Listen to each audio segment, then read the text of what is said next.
नमस्कार दोस्तों फाइनली जैसा कि आप सब जानते हैं ट्रंप ने जो सीज फायर का ऐलान किया उसको ईरान ने भी एक्सेप्ट कर लिया है। Iran finally calls ceasefire after firing a barrage of missiles at Israel.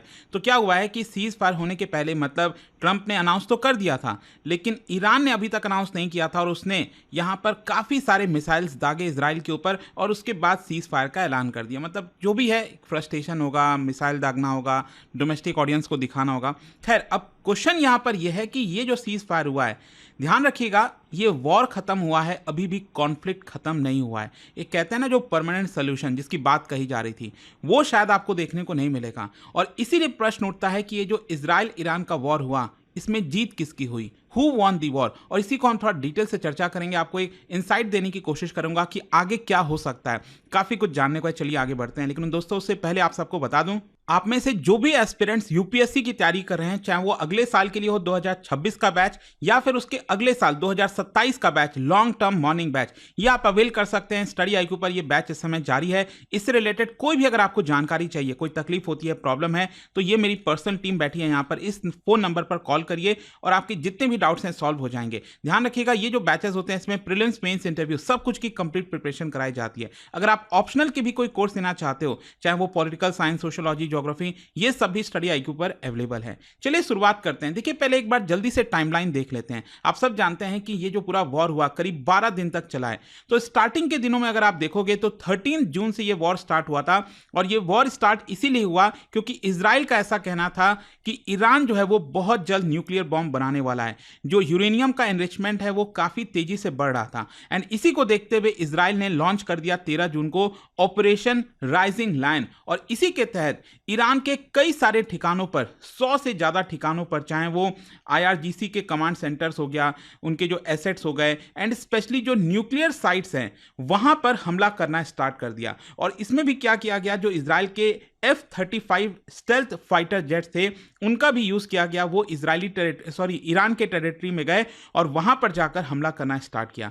फिर उसके बाद ऑब्वियस सी बात है ईरान जो है उसका भी रिटेलिएशन आता है। ईरान ने भी यहां पर जो ट्रू प्रॉमिस 3 है उसको लॉन्च कर दिया और इजराइल के ऊपर काफी भारी भरकम हमला किया। और ऐसा नहीं है कि सिर्फ ईरान को ही इस पूरे वॉर में नुकसान हुआ है। अगर आप इजराइल को भी देखोगे तो काफी नुकसान देखने को मिलेगा। उनके शहर चाहे तेल अवीव हो गया, हाइफा हो गया, एंड स्पेशली इजराइल के साउथ में वहां पर बताया जा रहा है काफी नुकसान हुआ है। इनफैक्ट एक जो पूरा हेल्थ सेंटर था उसके ऊपर भी अटैक किया गया था। इनफैक्ट ईरान ने बहुत सारे जो मिसाइल्स हैं वो पहली बार दागे, चाहे वो हाइपरसोनिक मिसाइल हो गया, क्लस्टर म्यूनिशंस हो गया, मतलब एक ही रॉकेट के माध्यम से यहाँ पर कई सारे जो बॉम्ब्स छोड़े जाते हैं। तो इस तरह की चीजें आपको ईरान की तरफ से देखने को मिलेंगी। एंड अल्टीमेटली यहाँ पर होता क्या है कि आगे चलकर जो ईरान की एयर डिफेंस सुपीरियरिटी है वो खत्म हो जाती है। क्योंकि इजराइल ने जिस तरह से बॉम्बिंग की थी, उनकी कोशिश यही थी कि ईरान का जो वेस्टर्न साइड पर एयर डिफेंस सिस्टम लगा हुआ है उसको खत्म कर दो। और इजराइल ने वही किया, उसको पहले खत्म किया। और इनके जो फाइटर जेट्स हैं वो आपका जॉर्डन, इराक के टेरिटरी मतलब कि एयर स्पेस से होते हुए ईरान के अंदर एंटर किए और वहां पर बॉम्बिंग करना वो उन्होंने स्टार्ट कर दिया। तो ये सारी चीजें आपको यहां पर देखने को मिलेंगी। और अल्टीमेटली होता क्या है, जैसा कि आप सब जानते हैं, अमेरिका ने डिसाइड किया कि जो ईरान के इंपॉर्टेंट न्यूक्लियर फैसिलिटीज हैं 3, एंड इसमें से भी जो फोर्दो वाला फैसिलिटी हो गया उसको B-2 बॉम्बर्स के माध्यम से यहां पर जो बॉम्ब होता है GBU-57 वो यहां पर गिराया गया, ताकि जो ईरान का फोर्दो न्यूक्लियर साइट है जो कि काफी नीचे है, पहाड़ के नीचे है, उसके अंदर पेनिट्रेट करे और उसको ब्लास्ट करे। अब उसमें कितना नुकसान हुआ है वो एग्जैक्टली अभी नहीं कहा जा सकता। ऊपरी तौर पर लग रहा है कि हाँ जो बॉम्ब फेंका गया था वो पहाड़ के अंदर गया है, लेकिन कितना नीचे गया है, कितना नुकसान हुआ है, ये अभी आप 100% श्योरिटी से नहीं कह सकते। लेकिन अल्टीमेटली आपको समझना है कि ईरान की जो मिसाइल कैपेबिलिटी थी ना वो काफी हद तक डिग्रेड हो गई थी। क्योंकि इनफैक्ट अगर आप देखिए कल की बात है, इजराइल ने ईरान के अंदर जाकर उनके 6 एयर बेसेस, वहां पर करीब 15 फाइटर जेट खड़े हुए थे, उनके ऊपर बॉम्बिंग कर दी, उसको पूरी तरह से तबाह कर दिया। मतलब ईरान की जो कैपेबिलिटी थी ना इस समय काफी नीचे तक आ चुकी थी। और कहीं ना कहीं ईरान को यह बात समझ में आ गई थी। और इसीलिए अगर आप देखोगे तो काफी चालाकी से ईरान ने भी क्या किया, कल जिस तरह से कतर में जो यूएस के एयर बेसेस हैं उसके ऊपर अटैक किया, बहुत ही कैलकुलेटेड तरीके से किया गया। यहां पर कतर को पहले ही बता दिया गया कि हाँ देखो, हम आपके ऊपर अटैक कर रहे हैं, मतलब यूएस के जो एयर बेस है वहां पर अटैक कर रहे हैं और आपका हम नुकसान नहीं करना चाहते। और यही सारी चीजों को देखते हुए डोनाल्ड ट्रंप का कहना कहते कि देखो, ये बहुत ही कमजोर रिस्पॉन्स आया है। मतलब ईरान जो कह रहा था कि हम ये करेंगे वो करेंगे, ऐसा आपको देखने को नहीं मिलेगा। ईरान का काफी कमजोर रिस्पॉन्स था और इसी को देखते हुए फाइनली जो सीज फायर है वो यहां पर कर लिया गया और अल्टीमेटली यहां पर ईरान ने भी उसको मान लिया। ऑल्दो ईरान पहले वो एक्सेप्ट नहीं कर रहा था, ईरान ने कहा कि नो सीज फायर, लेकिन आगे चलकर फाइनली बस अभी कुछ ही देर पहले खबर आई है कि ईरान ने भी सीज फायर को एक्सेप्ट कर लिया है। लेकिन यहां पर अगर हम मिलिट्री बैलेंस की बात करें, अगर हम एयर सुप्रीमेसी की बात करें, नो डाउट यहां पर जो इजराइल है उसने अपने फाइटर जेट्स का काफी भरपूर प्रयोग किया है। कई सारे सॉर्टीज, 100 से ज्यादा सॉर्टीज हर दिन बताए जा रहे थे, जो कि वो ईरान के टेरिटरी में जाते थे, वहां पर हमला करते थे, वापस आ जाते थे। जहां तक ईरान का सवाल है तो ईरान अपने फाइटर जेट्स का उतना इस्तेमाल नहीं कर पाया है, ऐसा बोला जा रहा है। फिर दूसरा, मिसाइल डिफेंस की बात करें, देखो इजराइल की missile defence, air defence system no doubt काफी अच्छी है, चाहे एरो 3 हो गया, आयरन डोम हो गया, लेकिन यहां पर भी काफी नुकसान हुआ है। जिस तरह से ईरान ने मिसाइल्स की बौछार की थी, ईरान की स्ट्रैटेजी क्या होती थी कि छोटे समय में लगातार खूब सारे मिसाइल्स भेज दो इजराइल के अंदर, जिससे उनका पूरा का पूरा ओवरवेल्म हो जाए एयर डिफेंस सिस्टम और कई सारे ठिकानों पर जाकर मिसाइल्स गिर जाए, और यही चीज आपको देखने को मिला। और जहां तक ईरान का सवाल है, उनके भी जो मिसाइल्स डिफेंस सिस्टम थे वो भी काफी कमजोर थे। लेकिन साइबर वॉरफेयर में अगर आप देखोगे तो इजराइल ने भरपूर उसका प्रयोग किया। जो कम्युनिकेशन रडार सिस्टम था ईरान का, उसको एक प्रकार से डिसेबल कर दिया।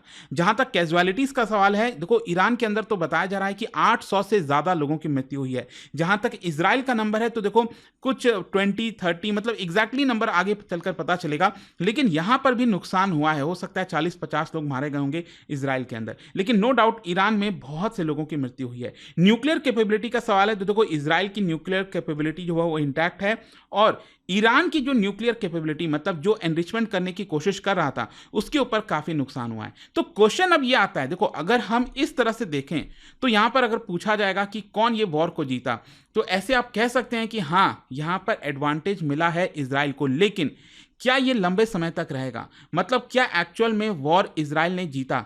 ऐसा आप पूरी तरह से नहीं कह सकते। हाँ, इजराइल ने यहां पर जो क्रिटिकल पार्ट है ईरान के न्यूक्लियर प्रोग्राम का, न्यूक्लियर मिसाइल इंफ्रास्ट्रक्चर का, उसको नुकसान पहुंचाया है। इनफैक्ट इजराइल ने दिखाया है कि कैसे वो ईरानियन टेरिटरी के डीप में जाकर, मतलब ईरान के एकदम ईस्टर्न बॉर्डर पर जाकर, जो ईरान का अफगानिस्तान के साथ बॉर्डर सटता है, उसके पास जाकर वो हमला कर सकता है, ये इजराइल ने दिखाया है।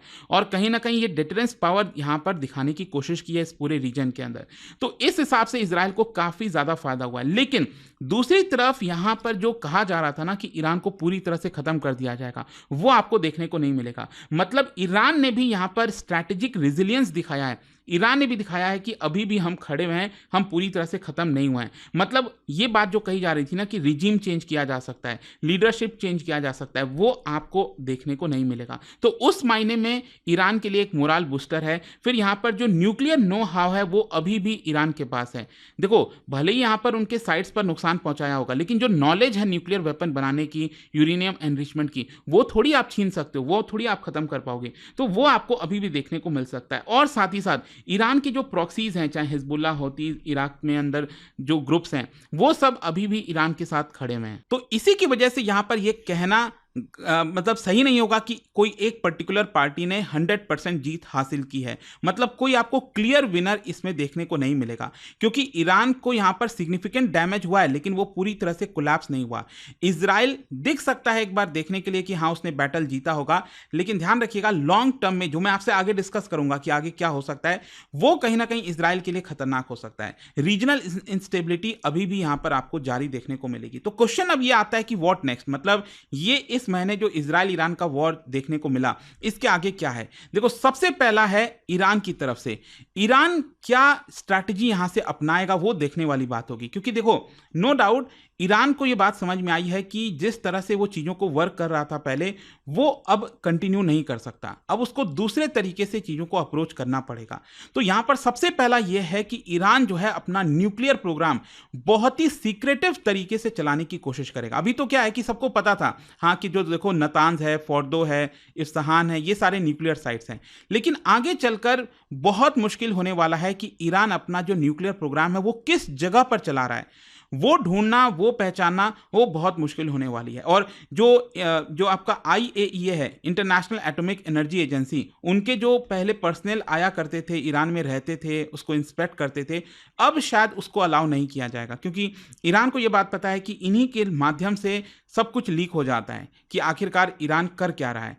और कहीं ना कहीं यहाँ पर डर यही है आगे चलकर कि जो ईरान है वो किस तरह का अपना न्यूक्लियर प्रोग्राम चलाने वाला है। ये एक बड़ा सरदर्द हो सकता है इजराइल के लिए।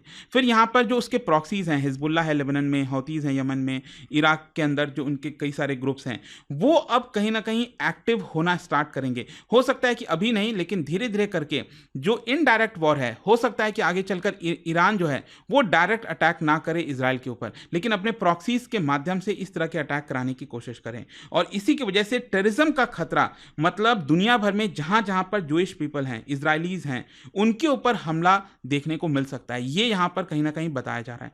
तो ये आगे चीजें हो सकती हैं। दूसरा, अगर हम इजराइल के पर्सपेक्टिव से बात करें तो इजराइल देखो एक नैरेटिव पेश करेगा, नो डाउट, कि यहां पर उसने बहुत बड़ा झटका दिया है ईरान के न्यूक्लियर प्रोग्राम को, एंड दिया भी है।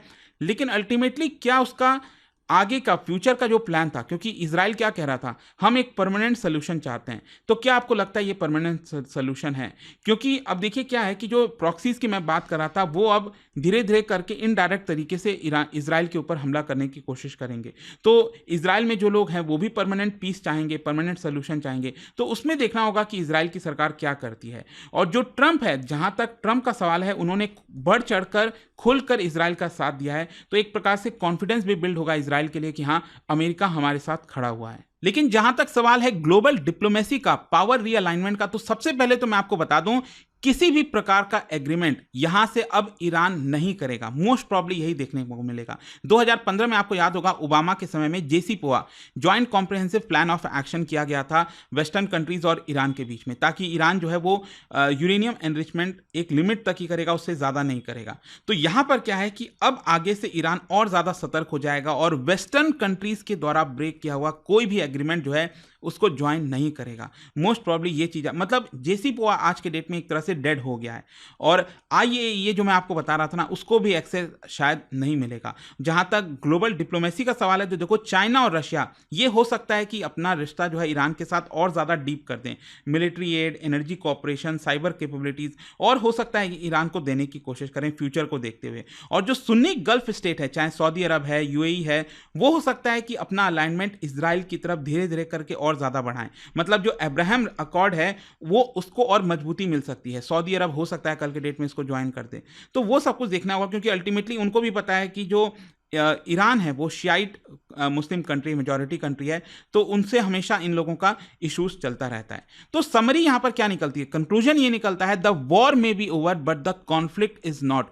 इजराइल ने शॉर्ट टर्म मिलिट्री गेन प्राप्त किया है, लेकिन ईरान पूरी तरह से हारा नहीं है। जो नेक्स्ट फेज है वो कुछ आपको कोल्ड वॉर जैसा देखने को मिल सकता है, जैसे पहले रशिया और US का था, सेम उसी प्रकार से ईरान और इजराइल का कुछ कोल्ड वॉर जैसा देखने को मिल सकता है, जिसमें proxy warfare, cyber attacks, nuclear shadow games, ये सारी चीजें देखने को मिलेंगी। देखते हैं आगे इसको लेकर क्या होता है। बट आई होप कि ये जो एनालिसिस था वो आपको समझ में आया होगा कि इजराइल ईरान वॉर को लेकर जो बात कही जा रही है, कौन जीता, वो आपको एक एनालिसिस मिली होगी। और जाने से पहले एक बहुत ही इंटरेस्टिंग क्वेश्चन, क्या बता सकते हो हौतीज जो हैं यमन में, उनसे रिलेटेड यहाँ पर 3 स्टेटमेंट दिया है, कौन सा करेक्ट है ये आपको बताना है। और इसका जो राइट आंसर है आप सब जानते हैं, मेरे इंस्टाग्राम पर तो मिलेगा ही, वहां पर अगर आप नहीं हो कोई बात नहीं, टेलीग्राम से ले सकते हैं इसका सही उत्तर। और दोस्तों, जैसा मैंने आपको बताया, अगर आप UPSC की तैयारी कर रहे हैं, हमारा जो प्रतिज्ञा बैच है उसको जरूर अवेल करिए। इसमें प्रीलिम्स, मेंस, इंटरव्यू की तो पूरी तैयारी कराई जाती है, लेकिन अगर आप सिर्फ प्रीलिम्स को भी क्रैक कर लेते हैं तो पूरा फीस आपका रिफंड कर दिया जाता है। इसके अलावा हर महीने टेस्ट होता है जिसमें आपको एक्स्ट्रा, मतलब जो टॉप रैंकर होता है उसको 11,000 रुपीज का कैश रिवॉर्ड दिया जाता है। अभी भी अगर आपको कोई डाउट है, प्रॉब्लम है, ये मेरी पर्सनल टीम है, इस फोन नंबर पर कॉल करिए, सारी जानकारी आपको मिल जाएगी। बस आपको यूज करना है ये कोड अंकित लाइव, ताकि आप मैक्सिमम डिस्काउंट ले सकें।